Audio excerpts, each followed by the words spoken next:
जब हम history from below की बात करते हैं तो no revenue movements in Assam, Kamrup and Darrang districts of Assam important हो जाता है। मेंशन करना इसका इम्पोर्टेंट हो जाता है। यहाँ हाई डिग्री ऑफ अनएनिमिटी था और ये एक दूसरे तरह का रूरल प्रोटेस्ट था जिसमें कि ये रैयतवाड़ी सेटलमेंट का फीचर्स आ जाता है। रैयतवाड़ी सेटलमेंट का फीचर्स आ जाता है कि रैयतवाड़ी सेटलमेंट जहाँ पर इंग्लैंड जहाँ पर ब्रिटिश गवर्नमेंट लगाई थी, वहाँ पर जैसे कामरूप एंड दरंग में डिस्ट्रिक्ट ऑफ आसाम में तो रैयतवाड़ी सेटलमेंट में किया क्या कि जो लैंड रेवेन्यू जो था उसमें हाइक किया गया 50 से 70% बढ़ाया गया। पहले 50 था, उसके बाद 70% बढ़ाया गया।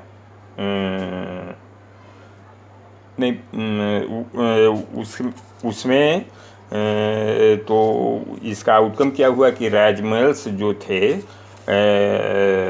उनका ऑर्गेनाइजेशन हुआ और मास असेंबली ऑफ विलेजेस का हुआ, जो कि लीडरशिप प्रोवाइड किया गया रूरल एलिट के द्वारा। ब्राह्मण्स, गोसाई और डोलोइस जो कम्युनिटी थे वे लीडरशिप प्रोवाइड किए और non payment of revenue through such tactics such as ostracism, social boycott of those who are paying land revenue. तो मतलब कि जो लैंड रेवेन्यू जो पे कर रहे थे उनके बाइकआउट के द्वारा, सोशल बाइकआउट के द्वारा ये अपना टैक्टिस अपनाए और साथ साथ में लूटिंग्स ऑफ बाजार, ग्रेन शॉप्स और ये हुआ, जिससे कि पुलिस फायरिंग भी इन लोगों पर हुआ। और ये इस तरह का केस मिलता है रंगिया और पथरू घाट में। पुलिस फायरिंग का रंगिया और पथरू घाट में ये मिलता है। तो ये एक तरह से इन अ डिकेड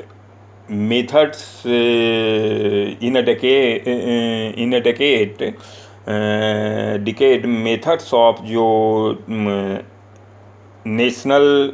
नेशनलिज्म का जो मेथड था, नेशनलिज्म बढ़ावा करने का जो मेथड था वो एंटिसिपेट किया है।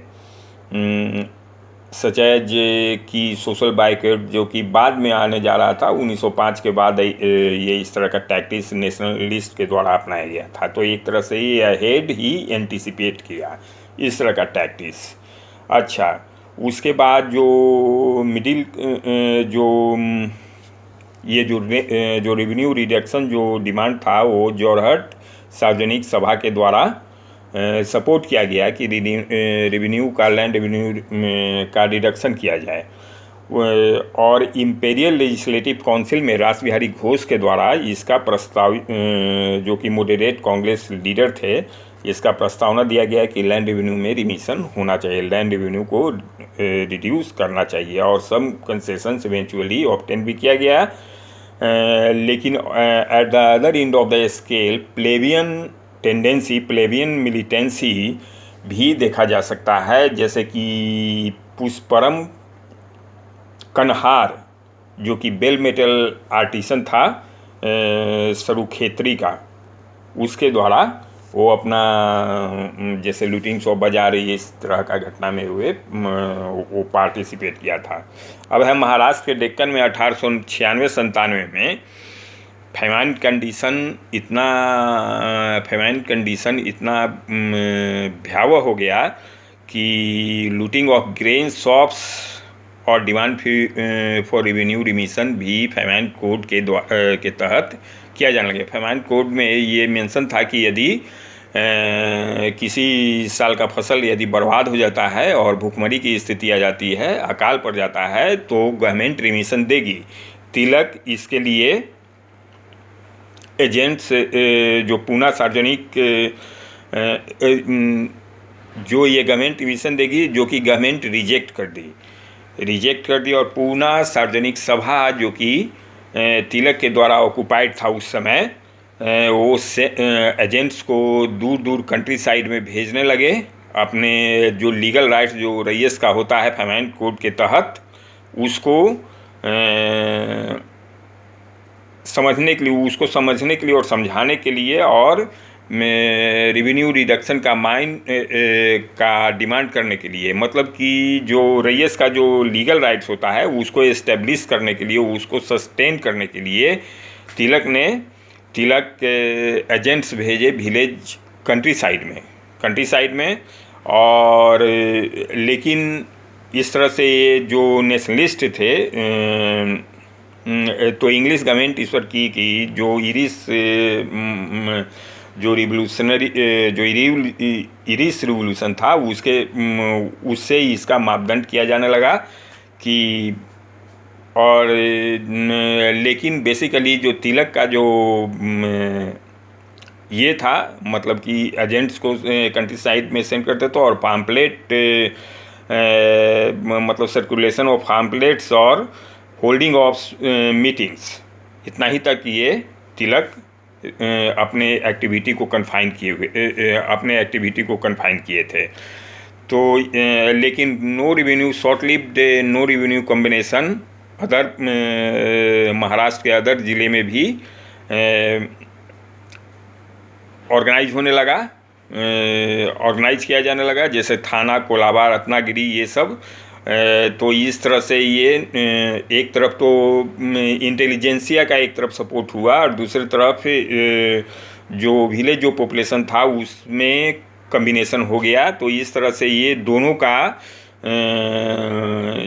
ये वंश ये शो करता है कि जो बाद में जो रिवोल्यूशन जो नेशनलिज्म का जो टैक्टिक्स था कि पॉपुलर प्रेशर और मिडिल क्लास इंटेलिजेंसिया का इनिशिएटिव, ये दोनों कंबाइन किए हुए था नो रिवेन्यू मूवमेंट अपने आप में। तो इस तरह से ये नेशनलिज्म किस तरह से हिस्ट्री फ्रॉम बिलो की जब हम बात करते हैं तो बिलो से किस तरह से इस तरह से शो किया कि बिलो का भी जो मतलब लोअर सेक्शंस ऑफ जो पीपुल थे उनका भी रोल किस तरह से नेशनलिज्म में, किस तरह से नेशनल मूवमेंट में ये प्ले किया जाने लगा, ये नो रिवेन्यू मूवमेंट से शो करता है। जैसा कि फातके मूवमेंट में हुआ था, तो वैसे ही ऐसा नहीं हुआ कि ये नो रिवेन्यू मूवमेंट जब ख़त्म हो गया तो उसके बाद भी ये कंटिन्यू किया जाने लगा, कंटिन्यूड रहा उस समय तक जब जो मेन जो एजिटेटर्स थे वे विड्रॉ भी कर लिए तब। तो ये central division of Bombay presidency में महाराष्ट्र के हिंटरलैंड जो होता है अराउंड पूना, वहाँ से distraint of movable property for non payment of revenue went up from the annual average of 26 से 2269। तो ये इस तरह से केसेस था ये फैमान। तो नो रिवेन्यू कम्बिनेशन जो हुआ तो एलिजिबली तो ये रिपोर्ट किया गया है रिच पीजेंट और मनी लेंडर के द्वारा। ये सूरत, नासिक, खेदा, अहमदाबाद से, जबकि पूना सार्वजनिक सभा उस समय क्वाइट डिसफंक्ट हो गया था। कहने का मतलब ये है कि पॉपुलर प्रेशर और ऊपर से पॉपुलर प्रेशर इस तरह से इनिशिएटिव लिया कि ऊपर के जो लीडर थे वे गॉड किए गए कि किसी तरह से आंदोलन को आगे बढ़ाएं, नो रिवेन्यू मूवमेंट्स को आगे बढ़ाएं। और ये मूवेबल प्रॉपर्टी के डिस्ट्रेंट का मामला इस तरह से आता है। मूवेबल प्रॉपर्टी के डिस्ट्रेंट का मामला इस तरह से इसलिए आता है क्योंकि ये नो रिवेन्यू मूवमेंट्स का एक तरह का फॉर्म था। मॉडर्न इंडियन हिस्ट्री का जो अभी तक जो हम लोग देख रहे थे तो ये बहुत ही सिंपल होता। ट्रेंड सिंपल होता है कि ट्राइबल, जमींदार, colonial state, dikus, money lenders, tribals नहीं, दिकूज, मनी लेंडर्स, जमींदार, कॉलोनियल स्टेट के अगेंस्ट ही यदि ये होता तब। लेकिन मॉडर्न इंडियन हिस्ट्री का एक कैरेक्टरिस्टिक्स है कि इतना ही तक मॉडर्न इंडियन हिस्ट्री में ये कम्प्लेक्सिटी नहीं है। कम्प्लेक्सिटी आगे है कि इंडियन सोसाइटी क्लास के रूप में ही केवल नहीं सोचती थी, क्लास के रूप में नहीं सोचती थी, बल्कि कास्ट और रिलीजन के रूप में भी सोचती थी। तो कहीं कहीं पर कास्ट को कट अक्रॉस किए हुए था, कास्ट को कट अक्रॉस किया, कहीं पर कास्ट क्लास को कट अक्रॉस किया। तो इस तरह से बहुत ही कम्प्लेक्स फिनोमेना हो जाता है।